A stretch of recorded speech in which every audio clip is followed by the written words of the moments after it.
Break के बाद आप सभी का स्वागत है। खबरों में आगे बढ़ेंगे। लोकसभा अध्यक्ष ओम बिरला आज से कोटा के 2 दिवसीय प्रवास पर हैं। इस दौरान ओम बिरला ने अंबेडकर भवन में आयोजित डॉक्टर भीमराव अंबेडकर जयंती समारोह में शिरकत किया। मुख्य अतिथि के तौर पर बिरला ने समारोह में शिरकत की। यहां उन्होंने सभा को संबोधित करते हुए कहा कि डॉक्टर भीमराव अंबेडकर ने सामाजिक आर्थिक जीवन में व्यापक परिवर्तन करने के लिए समाज को नई दिशा दी है।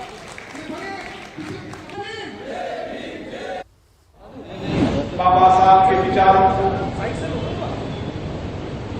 उनके कार्यों को देश के प्रति सामाजिक न्याय, समतापूर्वक समाज बनाने में उनके योगदान को याद किया। सही कह रहे थे मनोहर लाल जी कि जब कभी संविधान की चर्चा होती है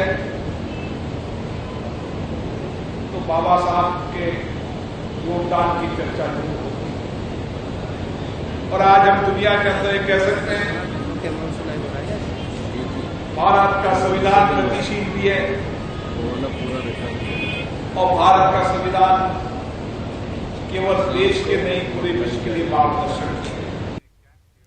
रुक करेंगे अगली खबर का। जयपुर विकास प्राधिकरण में नवनियुक्त आयुक्त रवि जैन ने कार्यभार ग्रहण किया। इस दौरान निवर्तमान जीडीसी गौरव गोयल ने उनको जीडीसी का चार्ज सौंपा। रवि जैन इससे पूर्व आयुक्त वाणिज्यिक कर विभाग में थे। जैन ने राजधानी जयपुर के लोगों के सर्वांगीण विकास में जेडीए की भूमिका को अपनी प्राथमिकता बताई। रवि जैन से जेडीए की प्राथमिकताओं को लेकर खास बातचीत की संवाददाता महेश दाधीच ने। जयपुर विकास प्राधिकरण में नए आयुक्त के तौर पर यहाँ ज्वाइनिंग किया है रवि जैन साहब ने। सर, किस तरह से प्राथमिकताओं में आप रखेंगे जयपुर के विकास को लेकर के और क्या कुछ आपका विकास का विजन होगा? जयपुर का एक सर्वांगीण या जिसे हम कह सकते हैं होलिस्टिक और इंटीग्रेटेड डेवलपमेंट विकास सुनिश्चित हो, सुनियोजित हो, एक तरह से हैफाजार्ड मैनर में नहीं हो, यही जेडीए की प्राथमिकता है और मेरी भी रहेगी। माननीय मुख्यमंत्री महोदय जी के निर्देशन में जयपुर शहर एक वर्ल्ड क्लास सिटी के रूप में उभर रही है और मैं आशा करता हूं कि हम जो भी आगे आने वाले समय में हमारी तरफ से हम जितनी मेहनत इस ओर लगाएंगे, जो बड़े प्रोजेक्ट्स हैं उनको डेवलप करने में, उनको समयबद्ध तरीके से ख़त्म करने में। और अब बात सूबे में सबसे बड़े प्रशासनिक फेरबदल की। परिवहन विभाग के आयुक्त महेंद्र सोनी का तबादला नगर निगम के आयुक्त के पद पर किया गया। महेंद्र सोनी ने न्यूज़ 18 से खास बातचीत की और उन्होंने नई चुनौतियों को लेकर खुद को तैयार बताया। राजस्थान में देर रात एक बार फिर तबादलों की बाढ़ आई और इस बार परिवहन आयुक्त महेंद्र सोनी नगर निगम आयुक्त बनाए गए हैं। महेंद्र सोनी परिवहन आयुक्त, बतौर परिवहन आयुक्त इन्होंने किन कामों का अंजाम दिया, क्या कुछ इन्होंने इस महकमे में रहते हुए अचीव किया, इसी को लेकर महेंद्र सोनी हमारे साथ खुद मौजूद हैं। सर, सबसे पहले तो आपको नया ट्रांसफर की बधाई। बहुत बहुत धन्यवाद, शुक्रिया। सर, आपने काफी समय दिया परिवहन विभाग को, काफी सारे नवाचार किए आपने। आपको लग रहा है सर कुछ काम ऐसे हैं जो छूट गए, जो आप करना चाहते थे, मौका मिला तो वो काम दोबारा करेंगे, या आपने काफी हद तक अपने टारगेट को अचीव किया है? हिंदुस्तान में और राजस्थान में काम तो अनंत है, लेकिन हमने पूरी शिद्दत और मेहनत के साथ में और पूरे कमिटमेंट के साथ में पिछले 1 साल से थोड़ा अधिक समय तक मैं जब यहाँ रहा, पूरे मनोयोग से हमने काम किया और हर तरफ जो भी राज्य सरकार का विजन है, जो इस महकमे को काम करने चाहिए और जो आम जन के हित में है, वो सारे काम हमने बहुत तेज़ रफ्तार से किए हैं। हालांकि करने को तो काफ़ी कुछ रहता है, फिर भी जब मैंने ज्वाइन किया तो कोविड की दूसरी खतरनाक लहर थी और ऑक्सीजन परिवहन एक बहुत बड़ी चुनौती थी। हमारी टीम ने लगभग 45-50 दिन तक ग्रीन कॉरिडोर उपलब्ध करा के पूरे हिंदुस्तान से ऑक्सीजन टैंकर्स की व्यवस्था करके और यहाँ पे जो केवल 5 या 6 टैंकर होते थे उसकी जगह 54 टैंकर तक इसकी संख्या को पहुँचाया। सड़क दुर्घटना रोकने की परिवहन विभाग की मुहिम रंग लाती नजर आ रही है। 5 जिलों में तो एक्सीडेंट के मामले 11 से 16% तक गिरे हैं, जिनके चलते 5 जिलों को परिवहन विभाग की तरफ से पुरस्कार देने की घोषणा की गई है। हर एक जिले को 10 लाख रुपए पुरस्कार स्वरूप दिए जाएंगे। इन जिलों ने अपने यहां सड़क दुर्घटनाओं को रोकने के लिए जबरदस्त काम किया और आंकड़े 15 से 50% तक गिरे हैं। सड़क दुर्घटना रोकने में सबसे आगे रहा है पाली जिला। इसके अलावा 12, करौली, झालावाड़ और जालौर का काम भी सराहनीय है। इसके तहत विभाग ने अब तक हेलमेट की अनिवार्यता को सख्त किया। ओवरलोडिंग का जांच अभियान लगातार जारी है। पहली बार परिवहन विभाग द्वारा बाल वाहिनियों की जांच कर लगभग 6000 से अधिक चालान किए गए, तो वहीं 638 बाल परिवाहनियों की फरवरी माह में सीज की कार्रवाई भी की गई।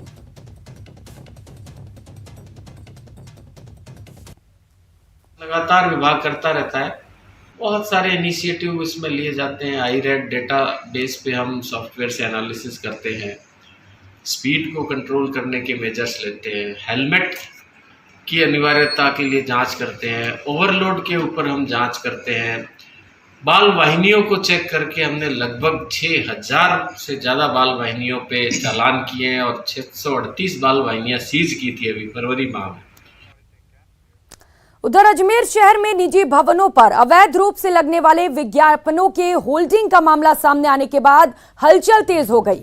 नगर निगम को इससे सालाना करोड़ों रुपए के राजस्व की हानि हो रही थी, लेकिन निगम इस मामले में आंखें मूंदे हुए था। शहर के वैशाली नगर, पंचशील सहित अन्य स्थानों पर मौजूद निजी इमारतों, मकानों पर होर्डिंग लगे हैं, लेकिन निगम की ओर से कोई कार्रवाई नहीं की जा रही थी। हालांकि मामला सामने आने के बाद अब निगम की ओर से कार्रवाई करने की बात कही गई है।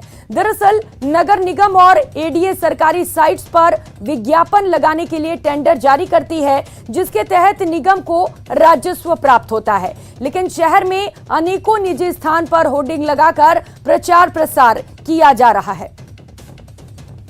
ये नगर निगम जो सरकारी जो हमारी साइट्स है, नगर निगम की साइट्स है, उनका टेंडर हर वर्ष करती है। एडीए भी अपनी साइट्स का टेंडर करती है। इसके अतिरिक्त सरकार ने जो हमको आदेश प्रदान किए और हमारे द्वारा जो निर्णय लिया गया है, 200 रुपये स्क्वायर प्रति फीट का अगर कोई होर्डिंग निजी प्रति फीट के हिसाब से हम शुल्क वसूलेंगे। अगर कोई निजी बिल्डिंग पर होर्डिंग लगाता है, विज्ञापन करता है, और इसी प्रकार जो दुकानदार है अपनी दुकान पे 3x6 के एक जो दुकान का जो नाम है उसका होर्डिंग लगा सकता है। इसके अतिरिक्त अगर वो कोई होर्डिंग विज्ञापन करता है तो उसका शुल्क हमारे द्वारा वसूला जाता है। और चलिए अब आपको सीधे जयपुर लिए चलते हैं, जहां पर एपिकॉन कॉन्फ्रेंस का शुभारंभ किया गया है। मुख्यमंत्री अशोक गहलोत ने इसका शुभारंभ किया है, कुछ बोल रहे हैं, चलिए सुनाते हैं। मुझे खुशी है कि एपिकॉन का 77वां वार्षिक सम्मेलन आप लोगों ने जयपुर में करने का तय किया। 3-4 बार पोस्टपोन हो गया पहले, तो मेरे ख्याल से इस बार के डॉक्टरों को विश्वास ही नहीं होगा कि इस बार भी होगा। इसलिए मुझे बताया गया कि जो संख्या में हर बार आते हैं डॉक्टर्स की संख्या इस बार कम इसलिए हो गई कि पता नहीं इस बार भी क्या होगा। मैं इस मौके पर, जैसा मेरे पूर्व मंत्री जी ने कहा है, मैं सबसे पहले तो तमाम आप लोगों को साधुवाद देना चाहूँगा, धन्यवाद देना चाहूँगा कि देश के अंदर आप लोग पूरे देश से आते हैं और जिस रूप में आपने कोविड में सेवा की है देशवासियों की, वो बेमिसाल है। क्योंकि ठीक कहा मंत्री जी कह रहे थे कि पहली वेव जो आई थी खतरनाक कम थी, परंतु भय ज़्यादा था। पता नहीं ये विश्व महामारी कितनी फैलेगी, किसका क्या होगा, परिवार वाले डर रहे थे आपस के अंदर। उस वक्त में डॉक्टर फैटर्निटी ने, नर्सेज ने, कंपाउंडर ने जो हौसला हिम्मत दिखाई वो बेमिसाल थी। इसी कारण से आम लोगों के अंदर विश्वास जम गया कि हमें बचाने वाला कोई है। इसीलिए डॉक्टर को कहते हैं ईश्वर के रूप। ये जो भावना लोगों में है डॉक्टर के प्रति, ये भावना आपकी क्रेडिबिलिटी की परिचायक है, सूचक है कि आपने जो अर्न किया है, विश्वास अर्न किया आम जनता का, उसके कारण ये संभव हो सकता है। और मैं उम्मीद करता हूं कि पहले तो आपको ऑनलाइन करनी पड़ी कॉन्फ्रेंसेज, और अब आप लोग आज फिजिकली यहाँ पर बता रहे हैं। आपका क्षेत्र बहुत वास्ट है। अभी हम 21 बुक्स आप लोगों ने जो बैठ करी है, एक के बाद एक, ये 20-25 बुक तो मैंने कहा भाई हमें MBBS की पढ़ाई करनी पड़ेगी, क्योंकि इतनी हेडिंग से मालूम पड़ता है कि विभिन्न विषयों को लेकर जो आप एक्सपर्ट हैं उसको लेके आपने किताबें लिखी है। इसके मायने हैं कि आप लोगों की रुचि है कि समाज को लाभ कैसे मिले, या जो आपकी एक्सपर्टाइज है वो और डॉक्टरों को, जूनियर डॉक्टरों को कैसे पहुंचे, इसीलिए किताबें लिखी जाती है। तो बुक्स लिखी है आप लोगों ने। मुझे पता गया कि रिसर्च का काम इस एसोसिएशन के लोग काफी अच्छा करते हैं, ये बहुत जरूरी है। और अमेरिका और दूसरे मुल्क जो है रिसर्च करके पूरी दुनिया में छाए हुए हैं सब तरह से, मेडिसिन में भी और अन्य तरीके से भी। आज हम भी 21st सेंचुरी में पहुंच चुके हैं, हिंदुस्तान में आज़ादी के बाद में। तो हमें भी, हमारे में प्रतिभाओं की कमी नहीं है।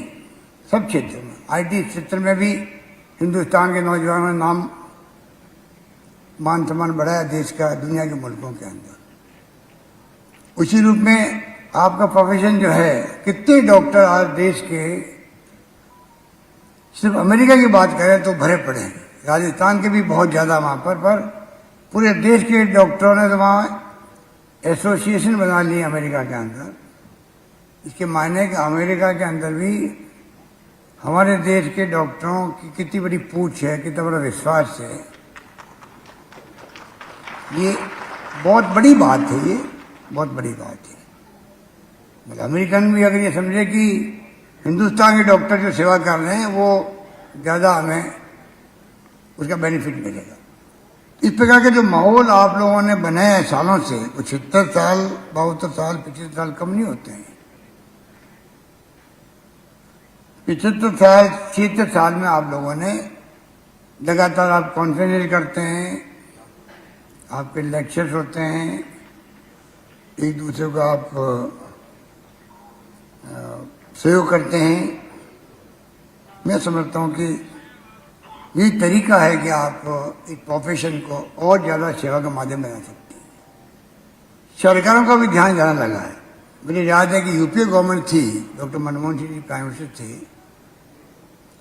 तब पहली बार ये सोचा गया कि कैसे हम लोग मेडिकल कॉलेज की सरकार के अंदर कैसे और नई बनाई जाए, शुरुआत करें।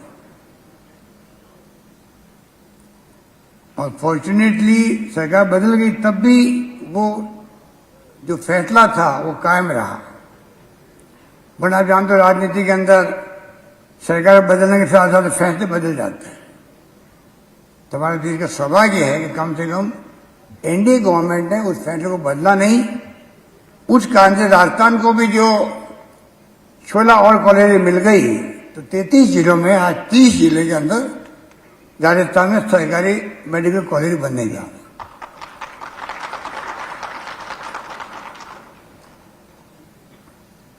मेरा सोच कहता है, मेरा अनुभव कहता है, अभी जो आपके जो रशिया के साथ युद्ध चल रहा है, आप सोचिएगा 20,000 डॉक्टर्स वहां से जो पढ़ाई कर रहे थे यूक्रेन में, वो वापस इंडिया में आए, 20,000 के करीब आए। उसमें डॉक्टर, अधिकांश डॉक्टर होंगे। तो इसका मायने है कि कितनी संभावनाएं हैं कि और ज़्यादा मेडिकल कॉलेज खुले देश के अंदर। तो मैं पहले देखता था एक जिले में एक, तो बहुत बड़ी बात है। हालांकि पीजी कोर्सेज भी, स्पेशलिस्ट भी, काफ़ी कोर्सेज बढ़े हैं, संख्या बढ़ी है सीटों की MBBS में। पर लगता है कि 135 करोड़ की आबादी को फीड करने के लिए और ज्यादा आवश्यकता है मेडिकल कॉलेजेस की। राजस्थान में पहले प्राइवेट सेक्टर अलाउ नहीं था। 22 साल पहले जब मैं मुख्यमंत्री बना पहली बार, तो मेरे वक्त में पहली बार हमने प्राइवेट सेक्टर को अलाउ किया। आज 7-8 अच्छी मेडिकल कॉलेज राजस्थान के अंदर भी बनी है प्राइवेट सेक्टर में। पब्लिक सेक्टर बन नहीं रही है। मैं उम्मीद करता हूं कि हमारी सोच भी रहेगी कि कैसे हम और ज्यादा प्राइवेट सेक्टर को प्रोत्साहित करें, जिससे कि अधिक से अधिक मेडिकल कॉलेज की सुविधा मिल सके बच्चों को जो डॉक्टर बनना चाहते हैं। और मेरा मानना है कि राजस्थान सरकार ने तय किया है कि हमें टॉप प्रायोरिटी देनी चाहिए शिक्षा के बाद में स्वास्थ्य सेवाओं को भी। मेरे पूर्ववक्ता ने बताया आपको जानकारी मिली होगी कि निरोगी राजस्थान को हमने एक थीम बनाया है कि स्वस्थ रहे राजस्थान के लोग। प्रिवेंशन ऑफ मेडिसिन्स जो कंसेप्ट है वो मेडिकल कॉलेजेस के अंदर, हॉस्पिटल के अंदर उसको तवज्जो मिले, जिससे कि एक अवेयरनेस के प्रोग्राम चले गांव-गांव में, तो लोग बीमार नहीं पड़े, क्योंकि कई कारण होते बीमार पड़ने के। अभी जो कोविड में लॉकडाउन था तो कई बीमारियां लोग हुई नहीं, जो टीबी की बीमारी होती है वो कम हो गई। तो इस प्रकार से माहौल बदला। कोविड ने खुद ने माहौल बदल दिया, सोच बदल दी लोगों की।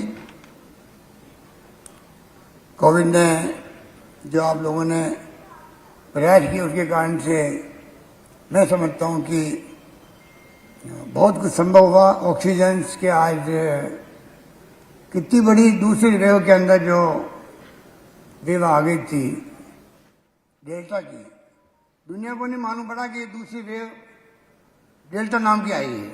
दुनिया भर के लोगों को नहीं मालूम पड़ा। जब इंडिया में आ गई हाहाकार मर गया ऑक्सीजन को लेके, दवाओं को लेके। एक बेड नहीं मिल रहा था। ये बम्बई और अहमदाबाद और दिल्ली जो बड़े शहर हैं, वहाँ प्राइवेट सेक्टर भी बहुत ज़्यादा है।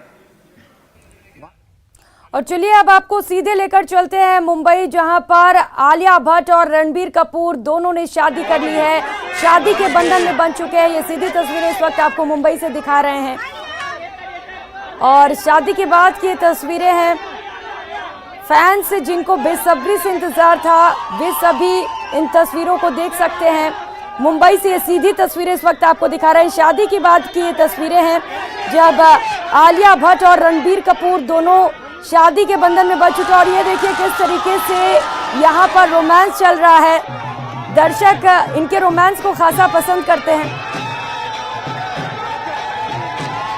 शाही शादी में बॉलीवुड का जमावड़ा भी लगा हुआ है और आप देख सकते हैं बड़ी संख्या में यहाँ पर गेस्ट पहुंचे हुए हैं। जो खास लोग हैं वो भी यहाँ पर पहुंचे हुए हैं। शादी के बाद की पहली झलक आपको दिखा रहे हैं रणबीर कपूर और आलिया भट्ट की।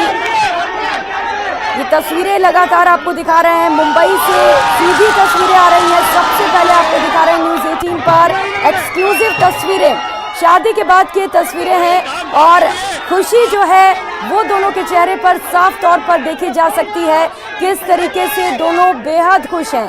2022 की ये सबसे बड़ी शादी है जिसका फैंस बेसब्री से इंतजार कर रहे थे।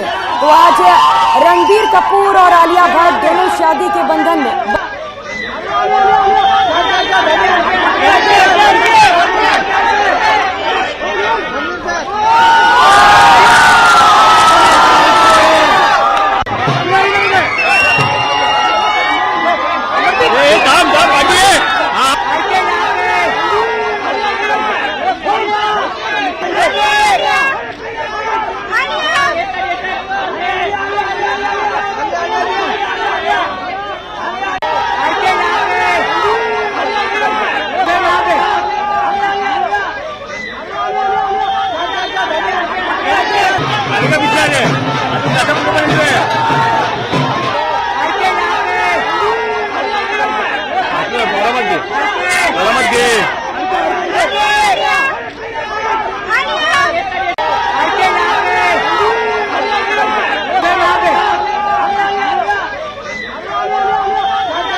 में फिलहाल इतना ही। न्यूज़ 18 राजस्थान पर खबरों का सिलसिला जारी है। आप बने रहिए हमारे साथ। नमस्कार।